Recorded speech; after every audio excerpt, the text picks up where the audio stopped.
In this age and technology, information and education is easily accessible for majority of the public. Although that's the case, it is not a guarantee that people will be willing to learn and educate themselves even with the abundant access to the internet. Furthermore, the lack of literacy seems to have an effect on whether a person is easily manipulated or not.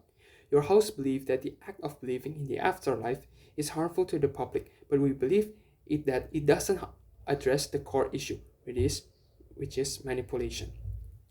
While some argue that the belief of the afterlife is harmful, we believe that it can serve as a healthy coping mechanism.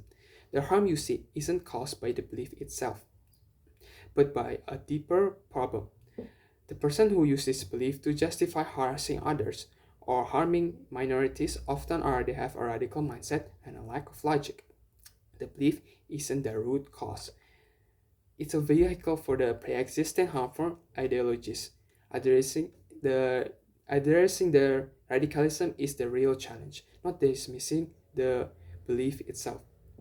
Before that, 2 points I want to make as to why the act of believing in the afterlife is insignificant to deal with. The first point is that belief is already very hard to squash in its core. One example is the history of Roman and Christianity. The crucifixion of Jesus just made the religion spread wider despite the intention of curbing the spread of teachings by him. Secondly, it is less beneficial to deal with the symptom of the problem. Instead, we believe there's a better solution by dealing with the root. The reason people compromise so much of their time and resources in believing in the afterlife is that because their logic is not grounded in reality, and they use religion too much as a coping mechanism for their lack of understanding in real life. We believe that increasing education will make the general population less susceptible to these illogical beliefs. So to link back, this side believes that going after the belief is not effective and doesn't address the root of a problem, and it could backfire and spread it more.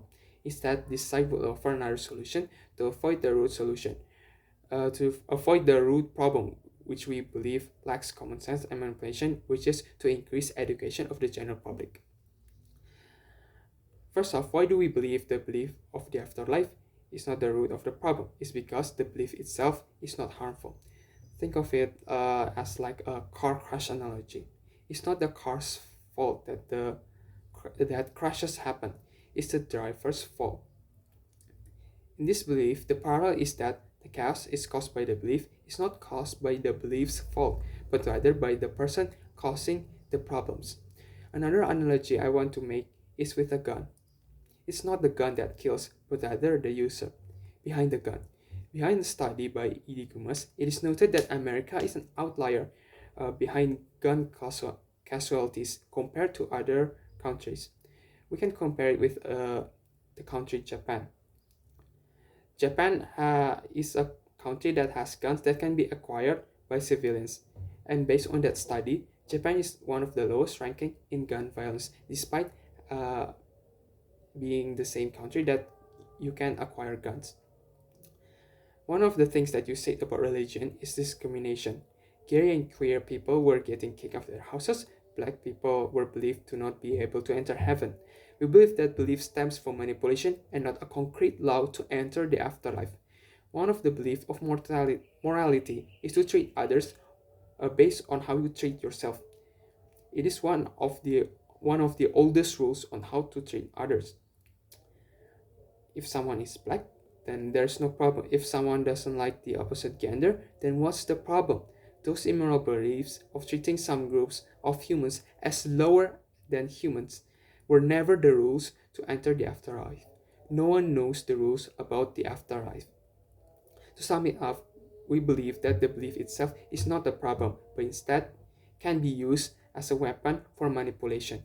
The damages that was caused as discrimination was used as a form of manipulation and control with ideologies such as afterlife as cover.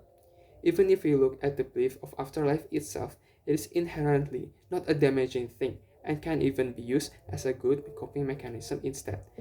If we even look at the problem caused by the belief, it is still better to increase the common sense and education of the general public rather than squashing the belief itself.